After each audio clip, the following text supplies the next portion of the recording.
तर मित्रांनो, हा बघा 17 फेब्रुवारी 2026चा शासन निर्णय आहे. या निर्णयामध्ये शासनाने काय म्हटलेलं आहे, तर वनपट्टेधारकांना 13/12/2005 पूर्वी त्यांच्या ताब्यात असलेल्या क्षेत्रापेक्षा मंजूर केलेले कमी क्षेत्र तसेच त्यांनी केलेल्या व अपात्र ठरलेल्या दाव्यांची तपासणी करण्याबाबत, म्हणजेच 2005 पूर्वी ज्या वनपट्टेधारकांना त्यांच्या ताब्यात असलेली जागा आणि मंजूर केलेले क्षेत्र किंवा अपात्र दावे यांची पुन्हा आता काय आहे ती तपासणी केली जाणार आहे. तर आपण बघूया शासनानं काय म्हटलेलं आहे या शासन निर्णयामध्ये.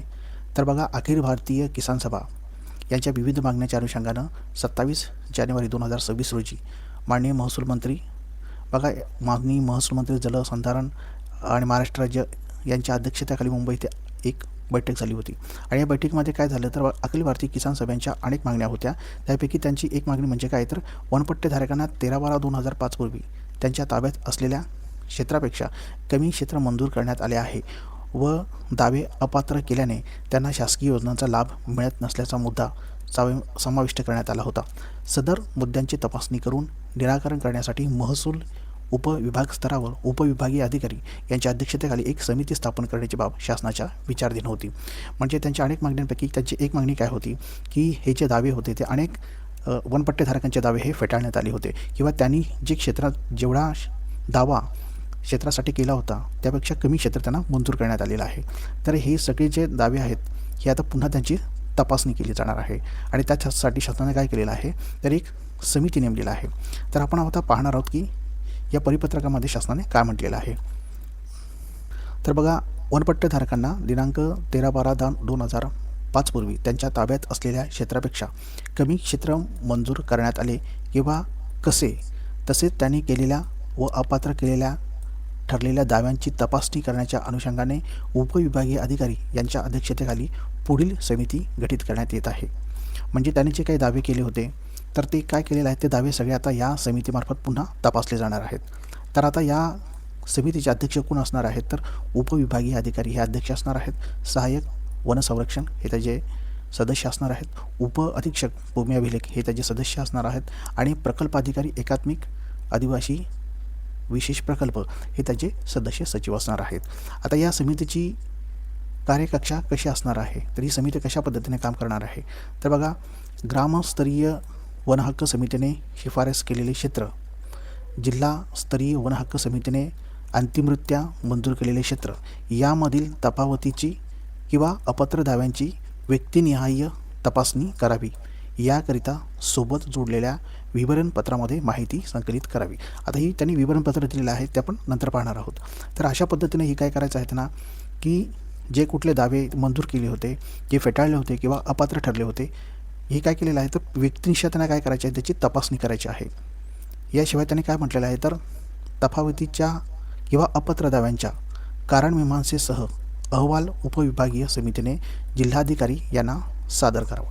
म्हणजे ही ज्या समितीने काय करायचं आहे, जो काही त्यांचा अहवाल असेल या संबंधी, तर तो कुठे, तर जिल्हाधिकारी यांना सादर करायचा आहे.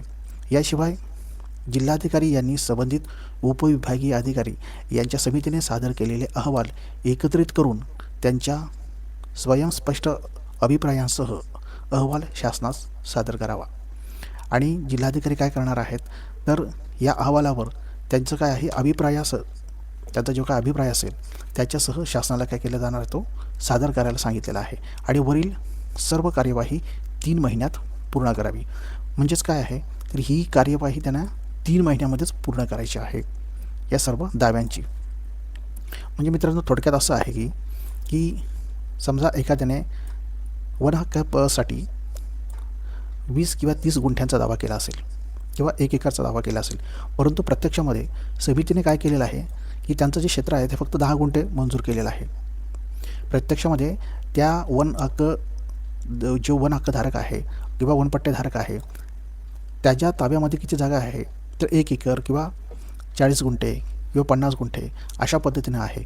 परंतु प्रत्यक्षामध्ये त्याला मंजूर किती केले, तर फक्त 10 गुंठे केलेलं आहे. मग अशा वेळेस हे सगळे दावे जे आहेत हे आता पुन्हा फेरतपासणी केली जाणार आहे आणि याचा अभिप्राय काय आहे तो शासनाला 3 महिन्याच्या आत कळवायचा आहे. बघा, हे विवरणपत्रसुद्धा दिलेलं आहे. म्हणजे या फॉर्मॅटमध्ये काय करायचं आहे, तर संबंधित जी काय आता ही समिती आहे बघा, कुणाच्या उपविभागीय अधिकारी उपविभागीय अधिकारी यांच्या अध्यक्षतेखाली ही जी समिती आहे ना, हिला काय करायचं आहे तर हा पूर्ण प्रस्ताव म्हणजे अहवाल त्याला शासनानं सादर करायचा आहे आणि ह्या विवरणपत्रामध्ये करायचा आहे. उदाहरणार्थ असं म्हणूया की एखादं गाव आहे, त्या गावामध्ये किती दावे केले होते वन हक्कधारकांनी. नंतर आता त्या बघा ग्रामस्तरीय समितीकडे जे अर्ज आलेले अर्जदाराचे नाव, इथे त्यांना काय करायचं, अर्जदाराचे नाव इथे टाकायचं आहे. नंतर अर्जदाराने मागणी केलेले क्षेत्र, आता समजा त्याने अर्जदाराने काय केलेलं आहे, 40 गुंठ्याची मागणी केलेली आहे. आता वन विभागाने शिफारस केलेले क्षेत्र, वन विभागाने किती शिफारस केले क्षेत्र, समजा 30 गुंठे केलं. वन विभागाने किती तर 30 गुंठे क्षेत्र हे केलेलं आहे, शिफारस केलं. नंतर वन हक्क समितीने शिफारस केलेले क्षेत्र, वन हक्क समितीने समजा शिफारस केलेले क्षेत्र किती असू शकतं, ते समजा 40 असेल, 40 असू शकते. नंतर उपविभागीय स्तरीय समितीने शिफारस केलेले क्षेत्र त्याने किती आहे, 25 आहे का किंवा किती आहे. नंतर जिल्हास्तरीय समितीने शिफारस केलेले समितीने मान्यता दिलेले क्षेत्र आणि प्रत्यक्षात जिल्हास्तरीय समितीने किती क्षेत्र त्याने मंजूर केलेलं आहे तर फक्त 10 गुंठे. आणि अपील केलेले असल्यास अपीलास निश्चित केलेले क्षेत्र, अपीलमध्ये किती त्याने मंजूर केले ते क्षेत्र आहे. आणि क्षेत्रातील तफावत किती आहे तर 10 गुंठे क्षेत्र तुम्हाला मंजूर केलेलं आहे, म्हणजे 7/12ला तुम्ही किंवा वाटून दिलेलं आहे ते. आणि प्रत्यक्षात तफावत कितीची आहे तर 30 गुंठ्याची तफावत आहे. आणि तर त्यांना काय कमिटी काय करणार आहे की ही तफावतची कारणे, दावा आणि अपात्र केलेला असल्याची कारणे त्यांना शोधून इथं त्यांना अभिप्राय त्यांचा द्यायचा आहे की असा एवढा 30 गुंठ्याचा एवढा जो फरक आहे किंवा तफावत आहे ती का नाकारण्यात आलेली आहे. तर हे कारणसुद्धा त्यांना आता हे द्यावं लागणार आहे. कुणाला तर ही जी कमिटी आहे ही प्रत्येक व्यक्तिगत दावा हे तपासणी करणार आहे आणि याचा सगळा अभिप्राय आहे तो कुठे त्यांना कळवायचा आहे, शासनाला 3 महिन्याच्या आत कळवायचा आहे. अशा पद्धतीनं वन हक्कधारकांसाठी ही महत्त्वपूर्ण अशी बातमी आहे, कारण अनेक वर्षापासून त्यांची ही मागणी होती. प्रत्यक्षामध्ये जे क्षेत्र वाटप केलेले क्षेत्र आणि मागणी केलेले क्षेत्र यामध्ये मोठी तफावत सध्या तरी दिसून आलेली आहे. तर खाली हा GR जो आहे मी तुम्हाला डिस्क्रिप्शनमध्ये टाकत आहे, तिथून तुम्ही डाउनलोड करून तो पाहू शकता.